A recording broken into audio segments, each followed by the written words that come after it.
the hard way.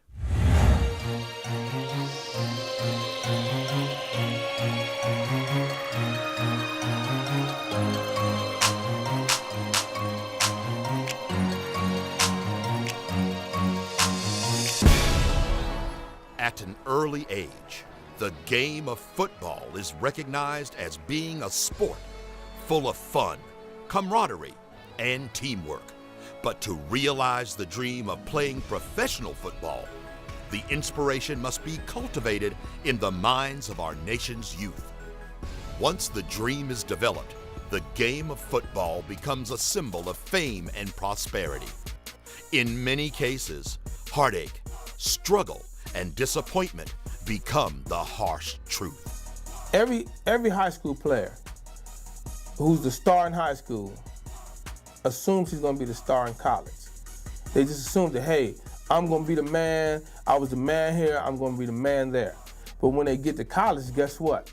Every player that got a scholarship that year was the man at their high school. The draft was utilized as a benchmark that established a competitive platform for the NFL's 32 teams to combat for the best of the best college football players in the nation.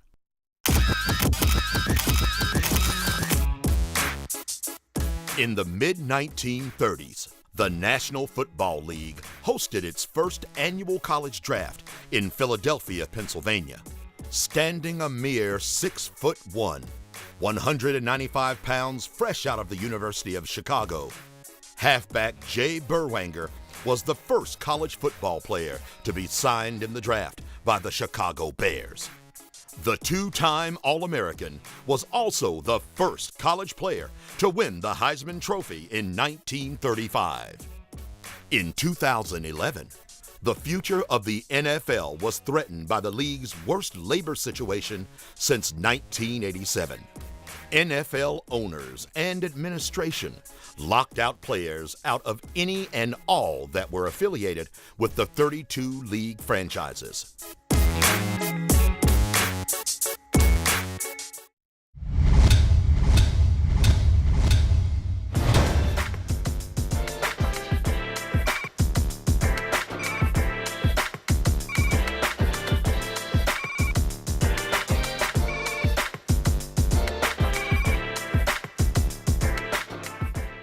I've been playing football for in all about, I say, 9 years or so, because I played 5 years in college, 4 years in high school, and I played 1 year of Little League ball whenever I was a little kid. I was actually too heavy growing up playing ball. My first position playing ball was offensive guard, and then I played fullback, and then I was a receiver on the middle school team 1 year.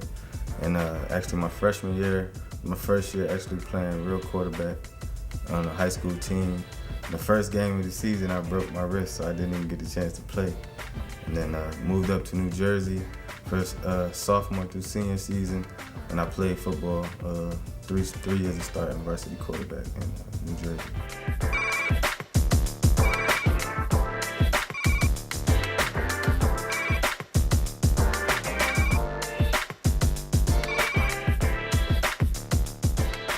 My high school, my freshman year of high school, I actually played Little League because I had moved with my father, and so I didn't really know what school I was going to and things like that. So I started high school a little bit late.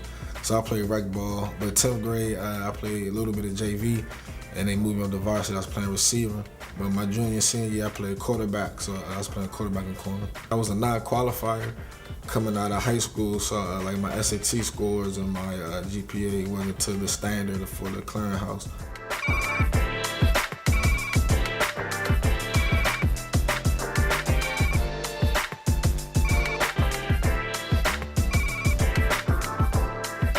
Well, I've been playing football since I was about 8 years old, so it just came natural. So good thing my mom always instilled me in that education, that it plays a big part in you becoming successful. So the one thing that I know I have learned from playing football is the dedication that I put on the field. You got to go toward off the field also. So that's one thing that I think that really helped me in life. Also, just going 100 miles per hour in everything you do, whether class, work, football, being a father, a son, and just trying to be that ultimate figure.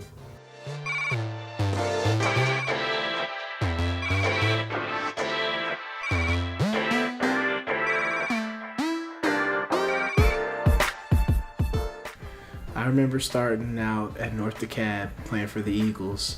I was 6 years old playing with 9 and 10-year-old kids, and it was because it was a size issue, and I loved it. It was a great time. I knew football would be in my life forever. I played at Fitzgerald Park for the Tennessee Volunteers and won a championship with Coach Jackson. Those are guys that you remember when you're a kid. Those coaches have an impact on your life, and I just loved it. And when I was around 12, I played with the Lilburn Patriots, and a lot of those guys I got to meet later on and play college ball against them and with them, and everybody went on their different paths, but that's when I knew football would be in my life forever. The overall structure is categorized into 3 divisions. Division 1 is the highest ranking amateur athletic division. Colleges and universities must maintain 7 athletic teams for both men and women with specific requirements. On the Division II level, colleges and universities must sponsor 4 sports for both men and women, with 2 team sports for each gender, with no attendance restrictions or maximum financial aid awards for each sport. Division III is the independent level, where schools sponsor at least 4 sports for men and 5 for women, with 2 team sports for each gender.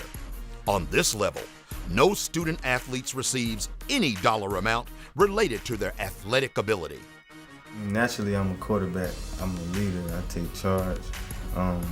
So I think it was just a matter of just getting into the sport and having the opportunity to showcase my leadership ability and how I can get people to follow me. So after a couple seasons of playing, it was inevitable for me to play quarterback. That's where I fit in the sport of football. Football in high school was great. I went to 3 different high schools, transferred around a little bit. Started at Stevenson, which Stevenson puts so many kids in D1 football schools every year and colleges across the nation. So that was just a great experience playing with guys like, while I was in 8th grade, I got to watch Craig Lumpkin and Reggie Ball, and, just heroes on the field like that. And then my freshman year, I got to play with Marcus Ball and guys that were just really good. They were really good, so it was good to see that type of talent. Some of the guys that I played with at Stevenson are in the NFL now already, so it was just a great learning experience. My Georgia Tech experience, I think it's been a great one also. Coming in as a freshman, I think some things it taught me, even right now going through this process, you're gonna have to work for everything that you're given. You're not gonna be given too much, so that just that whole experience, just trying to go out and compete, especially during my sophomore year at Georgia Tech. I think I had to compete more than I ever had to do before to maintain my job, and I think it turned out pretty good. Started 3 years there. Being as though that I come from a football background, as in my family, and a lot of my friends have an opportunity to go on and play in the NFL, to me it's an added positive stress compared to a negative stress, because I feel as though I need to join the club. Like it's needed for me to be there. It's destined for me to seek out my goal and to live out my vision as they did, and they just made it.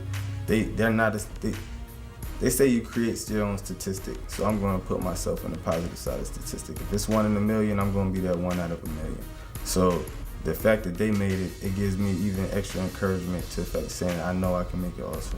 I made friends with coaches that I keep relationships with them to this day, and it was just great. And I finished at Gainesville High School, which that was when football really took me to another level. I found out what it was like to be on the field and win and play with guys who are all like-minded. And I went through some hard times. I broke my ankle in a game against Westlake, and finished that game out. So it was just, I learned life lessons playing football, and I loved it, and it really did shape my transition to college football.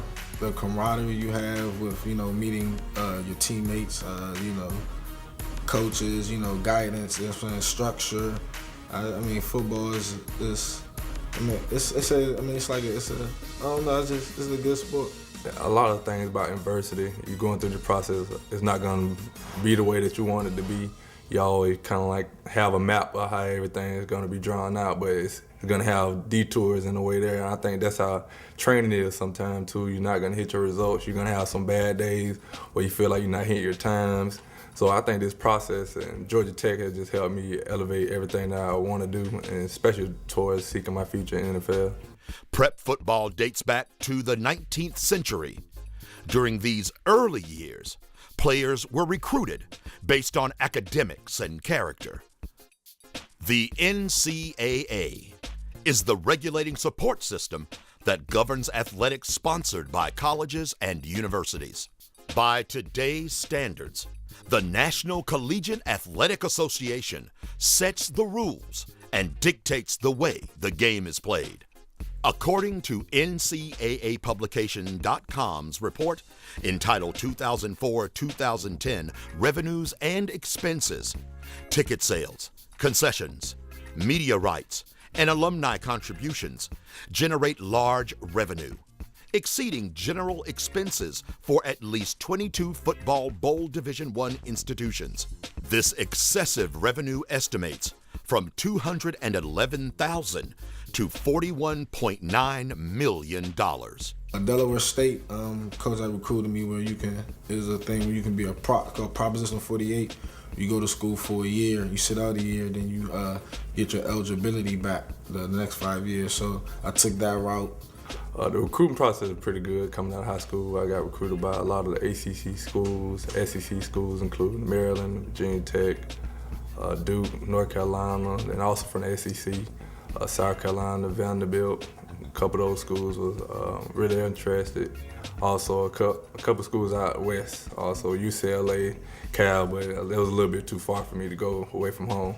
At the time that I was getting recruited, coaches called all the time. You always got text messages, and they were always on you. You know, you were like, sometimes you're wondering, like, you know, do you talk to your family as much as this? Like, so it was just interesting. It was interesting. It's a crazy process. I enjoyed it. I got to meet a lot of people, make a lot of connections, and it's just a cool deal to get recruited on a national level. Other schools that recruited me during the process of my time in high school, my first scholarship offer came by Kent State. They had offered me to play quarterback. And others like Middle Tennessee State offered me to run track in colleges like that.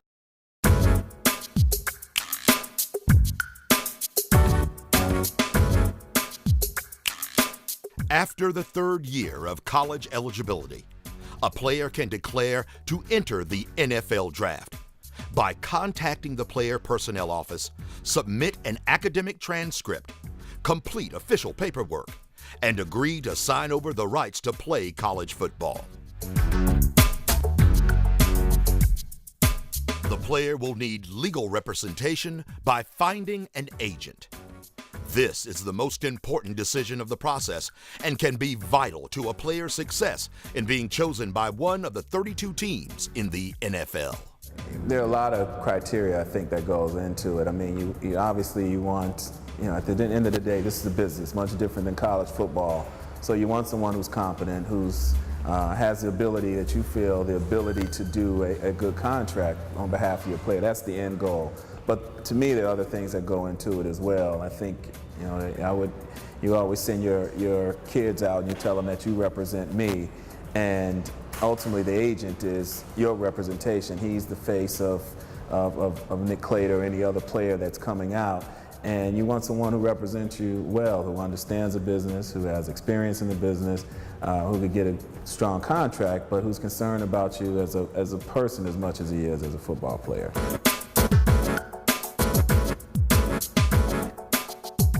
Finally, the most critical step in the process is to choose a training facility. Me and my brother Archie started Georgia Training Lines. We were training kids for nothing just because we loved to do it. It really wasn't a business. It was just our personal business. It's something we like to do.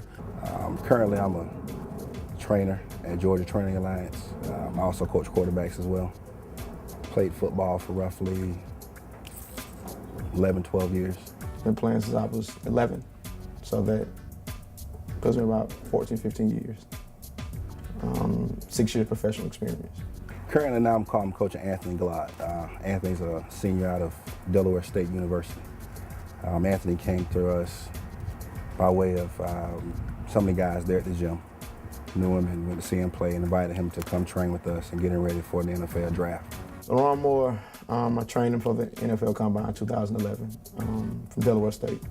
Excellent kid, has very good character. I think Nick Quater's a guy that, one thing about him, he has a real high ceiling for the draft. I think he's got a real good upside, and I think, there's just a lot of potential there that's still untapped. First thing I'll say about Mario, what a great person. His background, what he's done, where he's come from, what he's done academically. There are a lot of guys that are really good players. I mean, there are a lot of guys out there.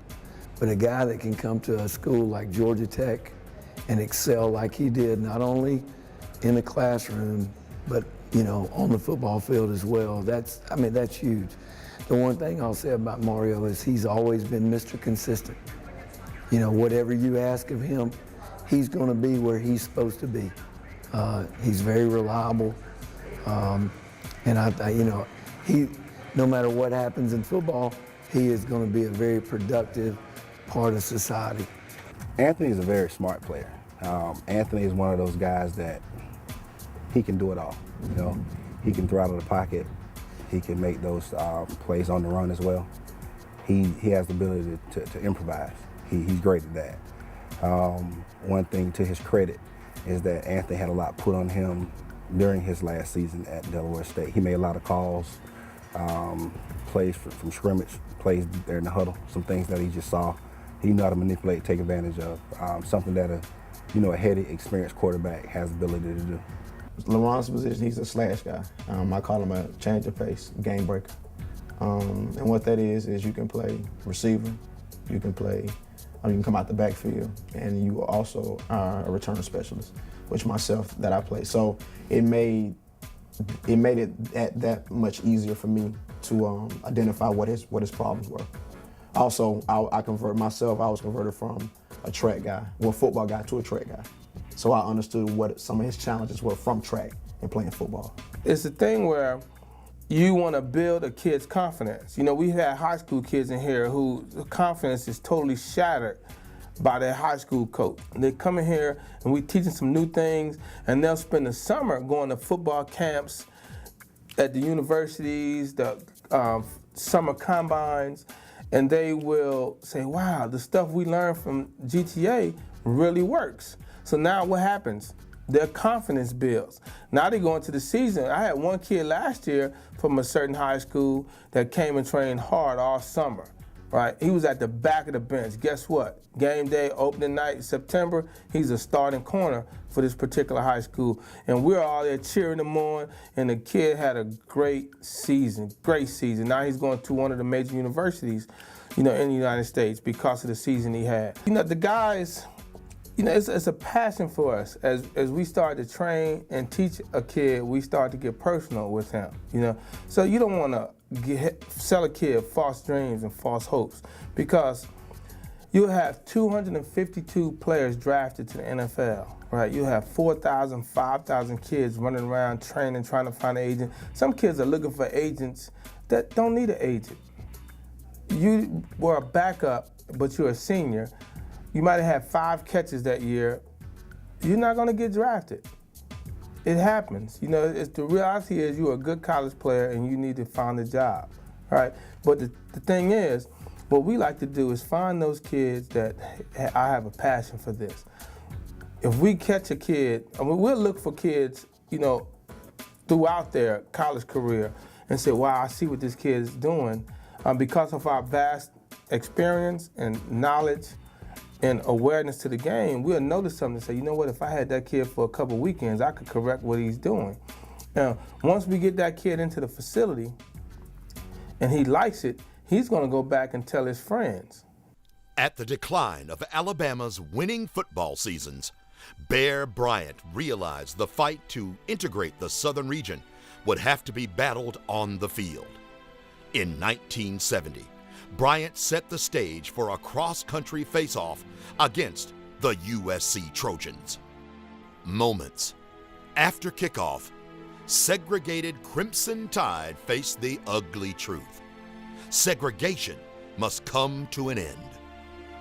On September 12th, the Crimson Tide defense was outmatched by the blazing speed of Sam Bam Cunningham, who ran 135 yards and scored 2 touchdowns to topple the Tide 42-21. HBCUs face limited resources, but their contributions to the game of football is highly regarded by any standards. Well, the history concerning the draft and the HBCUs has changed vastly throughout the past 10, 20 years. With all of the new schools acquiring to become the FCS status, which was the old Division I, which there are like 120, 125 schools now. As far as going to a HBCU now, has seemingly has limited kids' opportunity or athletes' opportunity to get drafted. I actually transferred down to HBCU, and having the luxuries of playing Division I football and all the different commodities that you gain and different advantages that you don't even understand that you have, going down to a lower level, it humbled me and made me understand that what I had and the type of work that it take to come from an HBCU. Is less funding, might be less resources in some cases, so therefore you have to work a little bit harder. What attracted me to HBCUs were well, I'm African American first of all, so I'm saying that made me kind of comfortable. But I ran track in high school, and I also ran track at Delaware